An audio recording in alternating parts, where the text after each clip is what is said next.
তেজপাতা, শুকনো লঙ্কা, এলাচ, দারচিনি, কিশমিশ, কাজু আর আতপ চাল, গোবিন্দভোগ আতপ চাল দিয়ে দিয়েছি। আর এখন দিয়ে দিলাম ঘি।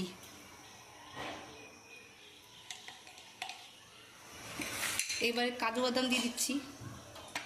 কাজু বাদামগুলো একটু ভেজে নিব, তেলটা গরম হয়ে গেছে। কাজু বাদামগুলো ভাজা হয়ে গেছে।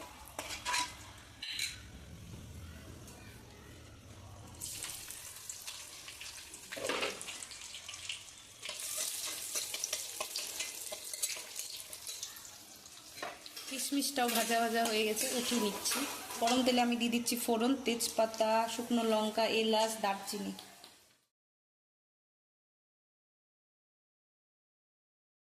দিয়ে দিচ্ছি গোবিন্দভোগ আতপ চাল।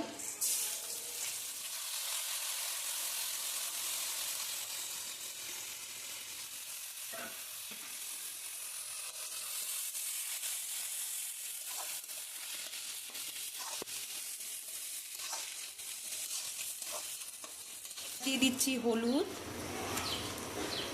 এবার দিয়ে দিচ্ছি একটু লবণ।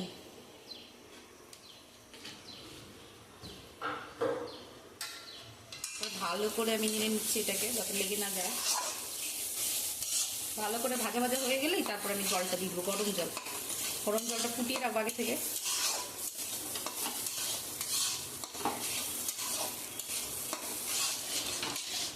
চালটা আমার ভাজা ভাজা হয়ে গেছে। এখন আমি দিয়ে দিচ্ছি গরম জল, কাজু কিশমিশ, তারপর একটু নেড়ে আমি ঢেকে দিচ্ছি।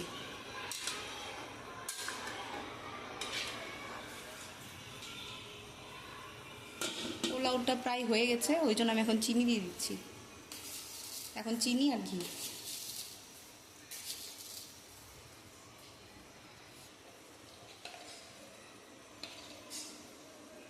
ঘি দিয়ে দিচ্ছি 1 চামচ।